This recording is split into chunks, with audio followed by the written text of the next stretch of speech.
Hello there, this is just a quick instructional video on how to use the file listing software. You should hopefully have an email in your inbox or your Hotmail, Gmail account online that looks a little bit like this. You'll have a few instructions. There's a link to this video online and a link to some software to download so you can view the attached file listing. Okay, we've got an example one here from a customer. So this is the zip file. The first thing you need to do, other than read the instructions, is save this zip file somewhere you can find it on your computer. So I'm just going to save this to the desktop. So there we go.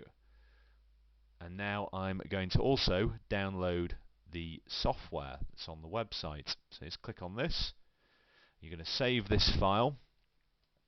It's going to take a minute or two to download, depending on how fast your internet connection is. We've got that. Now you're going to open up the zip file. It's an exe, an executable file. We'll just extract that to the desktop as well. So minimize the browsers in the email now. Okay, so we've got the setup file. Double click on this. Oh, I've already got this installed. Whoops. So there we go. Right, so it's going to install this now. So you can see it's an install wizard. Just keep clicking through next. Doesn't take up much space. And it's going to launch the file. Okay, so you've got the file list viewer application open now, and what we're going to do is load the file listing that you've saved from the email, the zip file, into the listing software. So we click open file list, select your zip file, which will probably have your name or your company's name on. Click. Now it's loading the files here. You can see the numbering going up, telling you how much data has been recovered, the number of files. Depending on how much data has been recovered and the number of files you can have, that can take anything from a few seconds up to a few minutes. So sometimes just be patient with that, and you'll be presented with a directory structure, which we can click through.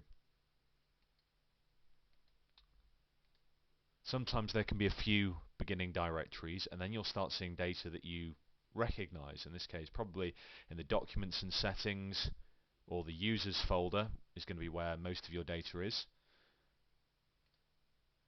So we can click through, we can examine what data has been recovered. In this case, we can look through this directory structure, quite a lot of data here. And then you can check that the files are okay. So let's see if select a directory here.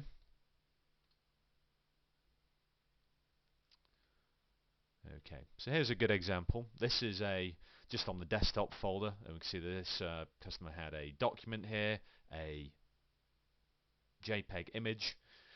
We can see the date when they were modified, the size, and then the important thing here, the status. And this tells you whether the file is working or not. And when you see header OK, that usually means the file is working perfectly. Sometimes you'll find some status where it will say header corrupt or contains bad sectors, and that can mean often that the file is not working. And at that point, get in touch. We can make sure that that file is working or make further recovery attempts.